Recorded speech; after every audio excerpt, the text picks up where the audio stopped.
안녕하세요. MTN 이슈체크입니다. 한국이 반도체 강국이라고 말을 하지만 사실 반도체 설계에서는 그렇지 못합니다. 한국무역협회에 따르면은 세계 시장에서 한국의 시스템 반도체 점유율은 단 3%에 불과하다고 합니다.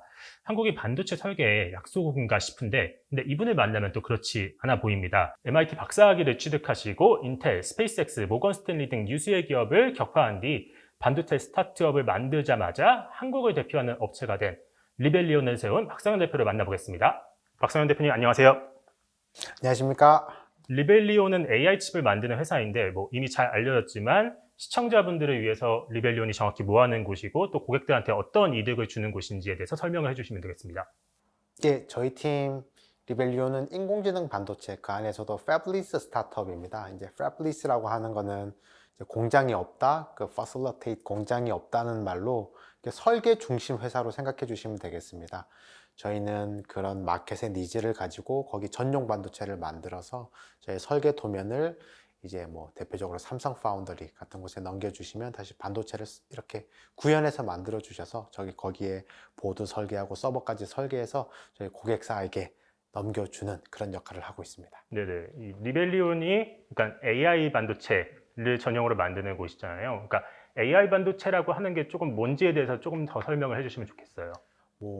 늘 제가 설명드리는 방법이 CPU, GPU, 그리고 AI 반도체에는 그 뉴럴 프로세서 유닛이라고 해서 NPU 이렇게 말씀드리는데 AI 알고리즘 고유의 패턴들이 있습니다. 그러니까 뭐 주머니 속 넘버로 100가지의 어떤 계산 패턴이 있다고 하면 AI 알고리즘에 쓰이는 건 그 100가지 중에 매우 소수의 뭐 5가지, 6가지 정도면 나머지 90가지는 필요가 없고 이 부분을 더 잘할 수 있는 반도체면 좋겠다 그래서 뭐 음식적으로 치면 메뉴가 10가지 있는 게 GPU라면 저 AI 반도체는 10가지의 부분 집합에서 두세 가지 정도 있는, 그러나 두세 가지만큼은 더 빠르고 동시에 더 에너지 효율적으로 돌릴 수 있는 그런 어떤 GPU의 펑셔널라이즈는 서브셋 구조인 칩이고, 그러나 그 서브셋 안에서는 더 효율적이고 에너지 에피션시하게 돌릴 수 있는 그런 반도체다로 이해해 주시면 되겠습니다. 최근에 시리즈 B 펀드레이징을 했습니다. 규모가 상당합니다. 1650억 원 규모로 펀드레이징을 하셨는데 누적으로 2800억 원인데 근데 이 많은 돈은 어디다 씁니까? 저 일단은 그 펀드레이징 규모가 이제 반도체 섹터, 세마이컨 섹터에서 보면 그냥 글로벌 와이즈 그냥 리저너블한 수준이고 여전히 돈이 많이 들어가는 거고, 대신에 전방 시장이 너무 크기 때문에 요즘 무슨 세말트만 중동에 가서 하시는 말씀들 보고 뭐 다른 TSMC 젠수랑 하는 이야기를 봐도 그냥 저는 글로벌 플레이어 스탠다드에 맞춰서 이제 온 트랙 가고 있다 생각하고, 대신에 저희는 기존 투자자분들이 많이 도와주셨습니다. 기존 투자자분들이 변함없는 신뢰를 넣어주셨고, 이번 라운드는 이번 기존의 투자자인 싱가포르에서 들어와 주셨고, 이제 프랑스의 컬리아 캐피탈, 일본의 다이아 벤처스에서 돌아와 주셔서 좀 글로벌리 이렇게 좀 많은 분들이 해주시다 보니까 기존 투자자 외에도 그런 부분들 덕분에 이제 좀 규모 있는 펀딩이 됐었고, 그러나 다시 말씀드리지만 글로벌 스탠다드 기준으로 이렇게 큰 규모는 아니어서 겨우겨우 이제 글로벌 스탠다드에 맞춰 나가고 있다. 근데 대신에 이제 좀 마켓이 안 좋다 보니까 상대적으로 이 업계 1위에 쏠리는 유리함이 있습니다. 굉장히 역설적인데 마켓이 좀 상황이 안 좋으면 저희 같이 업계 1위를 잡고 있는 팀들은 조금 오히려 상대적으로 편하게 펀드레이징이 되는 경향도 있어서 좀 프라이스 앤 컨스를 갖고 펀드레이징을 잘 마무리할 수 있었습니다. 일단 돈적으로만 봤을 때는 사실 적지 않은 돈이잖아요. 그러니까 상당히 많은 돈인데 그러니까 이 돈은 어떤 식으로 좀 쓰는지도 궁금해요. 말씀하신 대로 이제 팀 빌딩 하는 부분들, 이제 스케일업 해야 되니까 이제 저희가 혹시 오해가 있으실 수 있는데 그 J 커브의 딱 그 넌리니어한 커브의 초입점에 딱 들어온 시점입니다. 이제 겨우 정말 점수를 후하게 쳐봤자 제로 투 원 한 거고, 이제 원 투 텐을 가기 위한 그 펀드레이징 돈이라고 생각해 주시면 좋고, 이제 그 넌리니어 커브를 시작하는 포인트에서 거기에 걸맞는 팀을 꾸려야 되고, 제가 이제 본격적으로 라지 랭귀지 모델 맞추는 맞춤형 AI 칩 만들겠다, LLM 맞춰서 거기에 이제 파운더리 비용, 디자인 서비스 비용, 패키지 메모리 비용 하면 그냥 나름 타이트하고 빠듯한 금액이다라고 봐주시면 되겠습니다. 상당히 많은 돈인데 빠듯한 돈이다. 근데 또 전방 시장이 그만큼 크고 그 포텐셜이 그만큼 크다 보니 정말로 이제는 AI 전용 칩이 없고서는 AI를 이야기할 수 없는 시대로 가다 보고, 또 네. 대한민국이 그만큼 또 유니크한 이코시스템을 갖고 있다 보니까 그 기대감과 이제 제이커브 초입점에 대한 그런 이제 펀드레이징을 마무리한 것으로 이해하고 있습니다. 네. 2020년 창업 이후에 지금까지 칩을 2개를 만들었습니다. 일단 TSMC 7나노의 아이온을 만들었고 삼성 파운드리 5나노의 아톰 칩을 만들었고요. 또 최근에는 또 삼성 파운드리하고 협업을 해가지고 리벨이라는 칩도 만들고 있습니다. 이 각 칩들의 차이가 뭔지 좀 설명을 부탁드릴게요. 예, 저희 팀의 역사와도 연결이 돼 있는데 저희가 원래 처음에 창업할 때 저는 이전에 그 모건 스탠리에서 하이프리퀀시 트레이딩 퀀트 개발자로 있었고 저희는 딴 거 하지 말고 이 하이프리퀀시 트레이딩에 사용되는 그 FPGA랑 ASIC 솔루션 딱 그거를 갖고 가자라고 했는데 이제 저희가 처음으로 부딪힌 난관점이 웨이퍼 쇼티지라 그래서 저희가 그 발륨 비즈니스가 안 되니까 오히려 파운더리랑 이야기가 안 돼서 그럴 바에 좀 더 큰 전반 시장을 보자. 마침 그때 딱 그 KT라고 하는 그 대한민국에서 데이터 센터 가장 규모 있게 운영하는 그 KT가 전략적 투자자로 저희 조인해 주셔서 감사하게도 그러면 너무 넓히지는 LLM 뜨기 전이니까 버트라고 하는 그 랭귀지 모델 정도까지만 딱 맞춰서 전선을 절대 넓히지 말고 딱 그 엔비디아의 GDDR6 프로덕트까지만 넓혀자 해서 하이프리퀀시 트레이딩에서 정말로 용기 있는 한 걸음을 딱 뻗었는데 하자마자 한 몇 개월 있다가 이제 챗GPT 시대가 열렸습니다. 이제 고민이 많았죠. 네네. 뭐 저희 같은 스타트업들 다 웨이트 앤 시죠. 일단 이건 분명히 하이브다. 좀 기다려봐서 서브스텐셜을 기다려보자 하다가 그래도 이제 마켓이 열리면 또 전력 질주해야 되는 게 저희의 스탠스다 보니까 이제 LLM 향으로 다시 한번 칩을 만들어 보자. 대신에 좋은 파트너가 필요하겠다 그래서 삼성 파운더리 메모리 사업부에서 전향적으로 도와주셔서 이제 그 리벨리언의 회사 이름을 딱 저희는 리벨이라 읽고 싶은데 많은 미국인들 레블이라고 읽어주시는 그 마지막 삼성 4나노로 저희 정말 대한민국 역사의 한 점을 찍을 만한 그런 정말 위대하고 거대한 칩을 만들고 있습니다. 이제 그거는 보통 라마 65빌리언짜리 모델 기준으로 A100, H100, 80GB 메모리 2장이 필요하다 하면 저희는 한 장으로 서비스가 된 그러다 보면 훨씬 더 가격 효율적이고 에너지 효율적으로 이렇게 인프런스 서빙이 가능한 그런 칩을 만들고 있습니다. 그러니까 2장이 필요한데 한 장으로 된다라는 거는 그만큼 절반 정도로 줄여도 효율이 난다라고 이해를 해도 되는 거예요. 저희가 가진 더 메모리 캐패시티랑 메모리 밴드위스 덕분에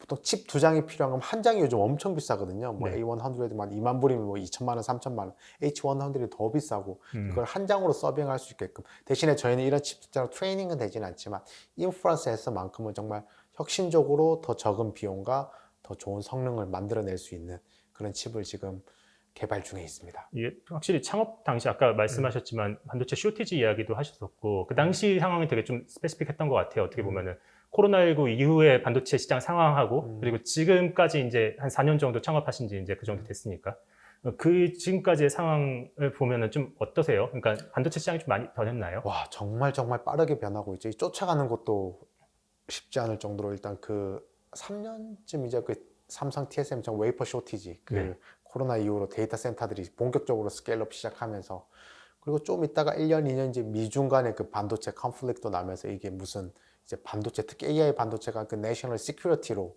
이제 급부상하는 상황이 됐고 그러다 보니까 전체 글로벌 밸류 체인이 다 이제 엉겨붙기 시작했고 그러면서 로컬라이즈된 그런 컴퍼니들이 좀 부각받기 시작했고 그러면서 동시에 챗GPT라는 라지 랭귀지 모델이라는 뭐 정말로 어마무시한 변혁이 한번 일어섰고 너무 많은 컴퓨테이션이 필요하고 이제는 뭐 오픈 AI 같은 그런 알고리즘 오너들 그런 서비스 회사들조차도 이제 AI를 이야기해야 되는 그러니까 정말 급변하는 시장에 살고 있는 것 같습니다. 거기 발맞춰서 이 달리는 그러나 저희는 실수는 하되 실기는 하지 않겠다. 실수는 할 수 있죠. 마켓이 이렇게 빨리 변하는데 그래도 이제 실수가 두려워서 실기하지 않도록 그 움직임에 따라서 발바쁘게 빨리빨리 제품들 만들어내면서 고객들과 이야기하고 있습니다. 어쨌든 지금 이제 반도체 상황이 이렇게 좀 격변하는 와중에 실제 성과를 내는 것들을 이야기 들어보면 상당한 것 같아요. 2023년에 MLPerf라는 그런 대회인가요? 대회 같은 걸 출전한 건가요? 이 그 벤치마크인데 사실 뭐 너 벤치마크 일변도로 흘러서는 안 되지만 잠깐 설명을 드리면 이제 각각 AI 회사들이 각각 주장하는 회사들이 있습니다. 우리 칩이 제일 빨라요. 우리 에너지 제일 잘 먹어요. 이제 각 팀의 주장들은 뭐겠다. Exactly same data set, same environment를 가지고 측정을 해보자. 그래서 가운데 커미티가 있습니다. ML 커먼이라는 그 커미티가 이제 객관적인 조건을 가지고 이 칩, 저 칩 재보는 건데 이제 올림픽에도 이제 육상 대회 나가도 여러 가지 종목이 있듯이 여기도 여러 가지 종목이 있습니다. 뭐 latency, throughput, energy efficiency에 또 각 섹터마다 있는데 저희는 여러 권투 체급 중에서 그 패더급에 해당하는 75W TDP 기준으로 거기서 배치원 레이턴시만큼 저희가 월드 챔피언이다. 그걸 증명하고 싶었고 그걸 증명하는 과정에 있어서 이제 나름 그 공식력 있는 객관적인 그 벤치마크에서 이제 의미 있는 성과를 거뒀다 정도가 그냥 저희가 겨우 클레임할 수 있는 정도고, 이제는 숫자로 보여줘야죠. 이제 상용화를 시켜서 돈을 버는 모습을 보여주는 게 회사로서의 가장 가치 있는 모습이 아닐까 생각하고 있습니다. 리벨리온이 그러니까 나가서 그 75 뭐라고 하셨죠? 75와트 TDP라는 그 전력 네네. 기준으로 네. 이제 동등한 전력을 가졌을 때 가장 빠른 얼마나 빠른지. 프로세스 스피드, 100m 달리기, 400m 달리기도 있고 마라톤도 있는데 그 100m 달리기 하나만큼 저희가 정말 잘할 수 있다. 네네. 그럼 저희가 하이프리퀀시 트레이딩 하겠다고 만들어진 팀이니까 정말 레이턴시 크리티컬한 그런 애플리케이션에 정말 자신이 있다. 그렇게 해서 만들어진 팀이어서 이제 그걸 마켓 익스펜션 하는데 BERT라고 하나 아까 말씀드렸던 그 랭귀지 모델에서도 기존에 뭐 엔비디아 대비는 당연히 성능이 잘 나오고, 그 퀄컴 클라우드 AI 100라는 칩 대비도 한 80% 이상 좋은 성능을 찍어서 적어도 벤치마크에서는 좋은 성능을 찍었고, 다만 이건 여전히 저희 포텐셜을 보여준 거고, 이제 진짜 게임은 이제 커머셜라이제이션이 돼 있는 그런 상황입니다. 근데 그 말씀하셨듯이 엔비디아나 퀄컴이나 지금 말하신 업체들이 다 유수의 업체들이고 글로벌 시장에서는 거의 넘버 1 티어지 않습니까? 근데 그런 업체들하고 물론 벤치마크라지만 어떻게 경쟁을 했는데 이렇게 그게 일단 뭐 여러 가지 함정일 수 있는데, 여러 가지 그 매트릭 중에 또 몇 개에 해당하는 거에서 전반적으로 오버올 스코어를 보면 여전히 엔비디아가 너무 잘하고, 그래 저희 마켓 전선을 다 넓히는 건 아니고 트레이닝이나 이런 건 엔비디아 칩이 너무 잘하고, 인프라스 안에서도 스루풋이 중요하다. 여전히 엔비디아가 중요한데, 주어진 시간에 태스크를 얼마만큼 많이 레이턴시는 하나의 그 워크로드를 얼마의 시간 타임 도메인에서 처리해내느냐까지 하면, 스루풋은 주어진 시간 안에 얼마만큼의 태스크를 동시에 핸들할 수 있느냐, 뭐 그 다양한 매트릭이 있는데, 근데 레이턴시가 정말 중요한, 챗GPT 같은 경우는 레이턴시가 굉장히 중요할 때가 있거든요. 그러니까 레이턴시가 중요한 게임에서는 저희가 정말 잘한다. 저는 100m 달리기 잘하지만 가끔가다는 400m 달리기 잘하는 선수가 필요할 때가 있거든요. 그래서 저희가 클레임을 하는 게 GPU보다 always better than GPU, 이거는 절대 아닙니다. GPU는 또 GPU 고유의 메릿이 분명히 있습니다. 네. 대표적으로 저희는 못하지만 GPU는 트레이닝도 할 수 있고 비트코인 마이닝도 할 수 있고, 무슨 대표적 그래픽스 렌더링 게임도 할 수 있는데 저희는 그렇지가 못하거든요. 대신에 AI 인프런스에 한해서는 다양한 종목 중에서 그 돈가스 하나 메뉴 그 하나에서만큼은 더 빠르고 전력 효율적으로 할 수 있다. 그래서 뭐 정말 커스터머의 니즈입니다. 우리는 AI 인프런스도 하면서 동시에 트레이닝도 할래, 그리고 비트코인 마이닝도 할래. 그럼 좀 AI 인프런스에 대해서 효율이 떨어지지만 그래도 GPU로 가는 거고, 다 이것만 해서 일단 이런 데이터 센터 일부를 꾸며볼래라고 하면 저는 저희 팀이 right 솔루션이라 생각하고 있습니다. 그렇습니다. 그러면은 뭐 비트코인 마이닝이라든가 혹은 뭐 게임이라든가 하여튼 그런 특정 분야에 다 적합한 반도체 칩들, 그러니까 AI 칩들을 만들 수도 있겠네요. 예전에 비트코인 마이닝만 하는 칩이 나오기도 했었고, 제 MIT 연구실 선배분들이 그런 스타트업을 창업하기도 했었습니다. 그래서 꽤 의미 있는 성과를 거뒀던 것 같고, 그렇죠. 근데 어찌됐든 볼륨 비즈니스가 돼야 되다 보니까 저희가 하이프리퀀시 트레이딩으로 달릴 때 저희가 관가했던 부분이긴 한데, 어쨌든 볼륨 비즈니스로 만들어내려면 그 특정 애플리케이션 트래픽이 나와야 되는 건 있습니다. 그래서 비트코인 마이닝처럼 그런 트레이닝이 나오는 거면 why not? 전용칩 언제든지 만들 수 있습니다. 심지어 막 지문인식 전문 그런 그걸 저희가 전용칩을 엑셀러레이터라 그러는데, 하드웨어 엑셀러레이터, 그런 하드웨어 엑셀러레이터도 나오고 그렇습니다. 그러면은 그런 것도 이제 시간이 지나면은 특정 섹터에 특정 용도에 더 맞는 그런 AI 칩들이 더 많이 나올 것이다. 그렇습니다. 특히 군용 같은 경우는 특히 그 밀리터리 애플리케이션은 이미 AI 안에서도 섹터를 나눠서 그 스페시픽한 또 전문 칩들이 딜리버가 되고 있습니다. 미국에서는. 네네. 그 2023년 9월, 그러니까 불과 한 5, 6개월 전입니다. IBM 클라우드 뉴욕 센터에 퀄 테스트를 이제 하는 거를 해외 진출의 시작으로 좀 자평을 하셨어요. 일단 퀄 테스트가 뭔가요? 보통 저희가 이제 AI 칩 이야기할 때 앞서 기자님들께서 말씀하신 그 성능 이야기를 사실을 되게 많이 합니다. 우리가 더 전력을 줬고 먹었어, 더 빨리 계산할 수 있어. 근데 실제로 이게 데이터 센터의 상용화가 되려면 성능만큼 혹은 더 중요한 게 그 reliability라고 해서 신뢰성이 굉장히 중요합니다. 이 칩이 2년 연속으로 돌아가서 죽지 않는가, 온도가 올라갔을 때 80도에서도 이 칩이 돌아가는가, 혹은 마이너스 18도에서도 돌아가는가, 혹은 PBT variation에 그래서 템퍼처뿐만 아니라 가끔씩 전력 그 전압 사정이 좋지 않을 때, 전압이 훅 떨어질 때도 이 칩이 돌아가는가, 그 신뢰성도 굉장히 중요합니다. 특히 데이터 센터 강용, 저희가 뭐 뱅크 오브 아메리카처럼 무슨 특히 공공이나 엔터프라이즈, 은행 같은 경우는 컴퓨터 뻗으면 안 되니까 네네. 예, 그런 경우는 저 신뢰성이 정말 중요한데 그 신뢰성을 테스트하는 성능 테스트는 오케이. 처음에 이제 저희가 가려면 성능 테스트는 MLPerf 같은 성능이 있고 다음 이제 소프트웨어 그 사용성 테스트가 있습니다. 암만 좋은 칩이어도 이게 쓰기 편해야 되지 않겠냐. 기존의 쿠다 이코시스템 안에서 돌아가야 되지 않겠냐. 그 마지막에 하는 게 신뢰성 테스트라고 하는 퀄리피케이션 테스트입니다.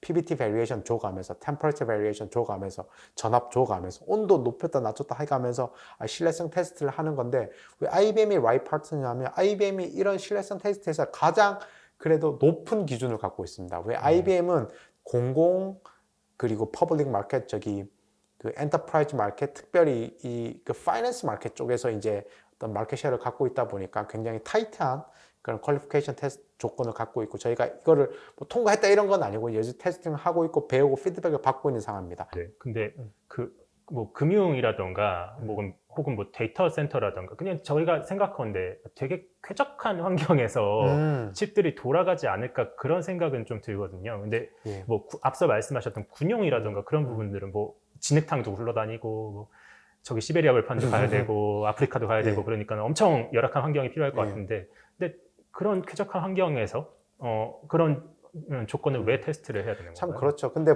우리 KT 쪽 IDC 저도 이번에 들으면서 배운 건데 그런데 보더라도 막 지진 같은 설계들도 다 해놓으시더라고요. 사실 지진 일어날 확률이라든가 굉장히 작음에도 불구하고 이제 그런 극한적인 환경에서도 칩이 돌아가요. 데이터 센터 운영이 돼야 되다 보니까 특히 정말 미션 크리티컬한 것들, 은행 업무라든가 이런 건 절대 그래서가 안 되다 보니까 일반적인 대부분의 99.999%는 쾌적한 환경에서 돌아가지만 가끔가다 그런 환경에 닫혔을 때조차도 돌아가야 되는 게 또 데이터 센터 환경이다 보니까 IBM 같은 경우는 굉장히 엄격한 퀄리피케이션 테스트 기준을 갖고 있고 군용 같은 경우는 오히려 더 딱 두 가지가 있는데 말씀하신 군용, 밀리터리 애플리케이션이랑 스페이스 애플리케이션 이게 막 인공위성에 들어가야 되면 정말로 온도가 막 떨어지고 이러다 보니까 그건 또 다른 또 퀄리피케이션 테스트인데 저희는 이쪽 마켓을 타겟하고 있지는 않고 데이터 센터가 잡아주는 그런 한국만 하더라도 이제 IDC 같은 경우는 막 지진 설계 같은 것도 보거든요. 네네. 그래서 그런 기준들의 하나로 저희가 준비를 하고 있어서 사실은 정말로 상용화의 진심이라면 이 성능 테스트랑 사용 테스트는 기본이고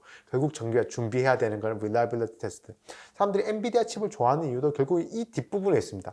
몇 년 써봤으니까 칩이 안 죽고 잘 돌아가거든요. 저희 같은 스타트업들 나타나서 칩 성능이 좋습니다. 에너지 효율이 좋습니다. 말해봤자 마지막에서 야 그래봤자 이거 짜바리 칩인데 한 2년 후에 죽어버리는 거 아니야? 3년 후에 뭐 어떻게 되는 거 아니야? 회사 없어지고 막 어디 부도 나고 어디 M&A 되는 거 아니야? 업데이트도 못 해주고. 업데이트 뭐 그러니까 퀄리피케이션 테스트야말로 저희 같은 펀딩 소식이야말로 사실은 저희 그 고객들이 기다리고 있는 뉴스이기도 합니다. 사실. 신뢰성 있게 IBM에서 한 2년, 3년 돌아가는 거 테스팅을 했대. 펀드레이징도 넉넉히 돼서 이 회사는 퓨처 로드맵도 있고 이 집은 믿을만하다. 예, 이 회사는 믿을만하다 했을 때문에 그런 이야기가 사실 고객사한테 던지는 키 메시지이기도 합니다. 네. 그 아까 양산 이야기도 하셨었는데 보통 양산을 하면은 뭐 몇만 장 정도 뭐 어느 정도 찍는 건가요? 그 뭐 미니멈 그 MEQ라고 해서 미니멈 있긴 하고 저희 숫자는 알겠는데 그 약간 컨피덴셜한 넘버기도 해서 네네. 또 굉장히 나름 많이 나온다 정도로 생각해. 뭐 한 달에 몇 장 몇 년을 찍어야 되고 저희가 뭐 이야기해 놓은 게 그런 것들이 있는데 또 말이 매스 프로덕션 양상이니까 그거를 저희가 그거를 이렇게 써주실 고객분들이랑도 지금 이야기를 하고 있는 상황이라 무리 없이 그런 미니멈 퀀터티는 채울 수 있을 것 같다 생각하고 있습니다. 이제는 좀 실적이 조금씩 이제 가시화되고 그렇죠. 있다. 예, 저희는 이제 실적으로 이야기하는 상황이죠. 이제 딱 그런 무대에 섰고 그 말씀드린 제이커브 초입부에 섰으니까 제이커브를 하면 정말로 실력으로 이제 숫자로 이야기해야 되는 시작이 돼서 좋은 파트너들이랑 이렇게 잘 만들어서 진행하고 있습니다. 맞습니다. 이 1,650억 원 결국엔 투자를 하신 다음에 그 다음에는 어느 정도 좀 실적도 내셔야 되고 최근에 보니까 좀 대규모 채용도 하고 있더라고요. 맞습니다. 강남에 광고를 이렇게 하신 거 맞으신 거죠? 예, 저 최초입니다. 정말 이제 그냥 저희 딥텍 스타트업은 그냥 사람이 전부인 그런 게임인 것 같습니다. 네네. 좋은 분들 모셔서 훌륭한 분들, 저희보다 훨씬 훌륭한 분들 모셔서 그런 분들이 몰입할 수 있는 환경을 만들어주는 게 사실 제가 해야 되는 제일 첫 번째 미션인 것 같고 네네. 사실은 이제 딥텍이 아닌 스타트업 쪽에서 이런 재밌고 스케일업에 성공한 회사들이 많이 나왔습니다. 뭐 배달의 민족, 쿠팡, 당근마켓 너무 좋은 그 서비스 쪽에서는 많은데 저희 이런 하드코어 딥텍 쪽에서는 아직 그렇게 스케일업에 성공하고 이제 그러다 보니까 스타트업 피플이라도 다 삼성전자라든가 SK 하이닉스 일하시는 분들인데 그 대기업이 몸에 맞으시는 분들이 정말로 이때 팬스입니다. 정말로. 그런 성향적으로 그런 회사가 맞는 분들도 계시고 스타트업에서 좀 더 맞는 분도 계신데 저희 딥텍 쪽에는 솔루션이 없다 보니까 그런 경우인데 저희도 그 원 오브 캔디데이트이 되고 싶다. 딥텍 쪽에서도 이제 스케일업을 도전하는 그 제이컵에 도전하는 회사가 있어서 좀 알려드리고 싶어서 저희도 마음 강하게 먹고 이제 여기저기 광고 채용도 하고 주변 지인분들께 이렇게 좀 무례하게 부탁드리고 그러고 있습니다. 네. 대표께서 좀 습관적으로 하시는 말씀이 한국은 반도체의 민족이다. 그렇죠. 예. 배달의 민족이기도 하지만 반도체의 민족인데, 근데 그렇게 말하시는 만큼 또 이번 채용을 통해서 또 뛰어난 인재도 뽑고 싶을 것 같아요. 좀 구직 희망자들을 위해서 좀 한 말씀 해주시면 좋을 것 같습니다. 예. 그래도 이런 기회 주셔서 감사합니다, 기자님. 저희 정말 좋은 분들 모시는데 팀에 사활을 걸고 있습니다. 여기서 좋은 분들 모시지 못하면 뭐 펀드레이징이고 기존의 프로덕트이고 전혀 의미가 없다. 새로운 스텝으로 나갈 수 있게끔 정말 제가 로컬 플레이어가 되지 않고 글로벌 플레이어가 될 수 있게끔 좋은 분들, 훌륭한 분들 모시려고 하는데 뭐가 이제 딱 시작하는 팀이라는 의미가 이제 달릴 준비가 됐다. 이제 예전에 누구 모시기가 좀 민망했습니다. 주변 지인들이 아니면 누구 모시기도 이제 막 아무것도 없는데 오셔서 완전 밑에부터 막 쓰레기부터 같이 치우고 청소하고 해야 되는데 이제 겨우 회사의 모습을 갖춰 나가고 있어서 지금 이제 조인하시면 그 프로페셔널한 걸 살리셔서 저희 한번 글로벌 나갈 수 있는 회사에 도전해 볼 수 있겠다 정도로 제가 광을 팔려고 합니다. 감사합니다.